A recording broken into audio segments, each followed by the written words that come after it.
160 €, c'est le prix qu'il fallait débourser pour avoir ce Gift Free Purchase. Bon, je ne l'ai pas acheté tout de suite et j'ai attendu de l'avoir sur le marché secondaire à 30 €. Donc ce que je vous propose aujourd'hui, c'est de faire une petite review pour ce set. Dans ce set, nous avons 3 figurines de clone cadet, un K8 Enforcer, une tourelle et un râtelier d'armes. Une fois fini de le monter, la première chose que je remarque, c'est que le véhicule est assez petit. Ce KE8 Enforcer permet toutefois de mettre une figurine au poste de pilotage, ce qui est plutôt génial. Le véhicule dispose de mini-réacteurs amovibles et plein de petites lumières bleues pour l'esthétique du vaisseau. Il a même un pied pour pouvoir l'exposer sur une de nos étagères pour compléter notre collection de véhicules de la République par exemple. Même si les sets qui sont exposés juste à côté sont beaucoup plus imposants que le KE8 Enforcer.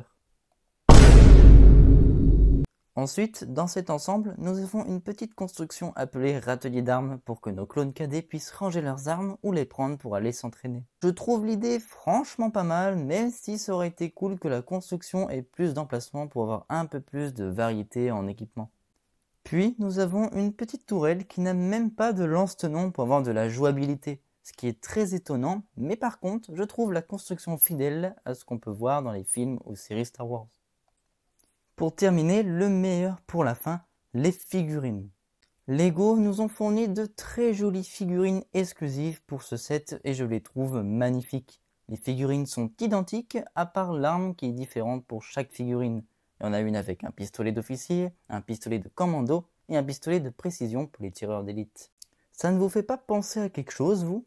Moi, ça me fait penser au très célèbre jeu vidéo Star Wars Battlefront 2. Et comme on peut le remarquer, il manque une seule classe d'armes et c'est le soldat lourd. Pour moi, Lego aurait dû rajouter une figurine pour faire les 4 classes d'armes et faire référence à l'un des meilleurs jeux vidéo Star Wars. Mis à part ce petit détail, les figurines ont des tampographies sur les bras avec un petit logo qui est une écriture kaminoïenne. Les jambes sont en biinjection et ça chez Lego, c'est rare. D'ailleurs, vous pouvez en choper dans le Pic-à-Bric en ligne de Lego et il y a plusieurs couleurs très intéressantes. La tête des clones est la même pour les 3 figurines et la coupe de cheveux est identique à ce qu'on peut voir à la télé. En conclusion, ce set est génial et offre une fonctionnalité de jeu qui fera plaisir aux enfants comme aux adultes avec un véhicule mythique de Kamino et des clones cadets réussis. Il y a quelques points négatifs à prendre en compte comme par exemple la fameuse figurine du soldat lourd qui manque ou un clone pilote cadet. N'hésitez pas à me dire en commentaire si vous l'avez et votre avis sur ce set me ferait extrêmement plaisir. N'oubliez pas de partager cette vidéo à d'autres fans de Lego Star Wars et de liker et vous abonner pour me soutenir. Sur ce, je vous laisse et que la force soit avec vous.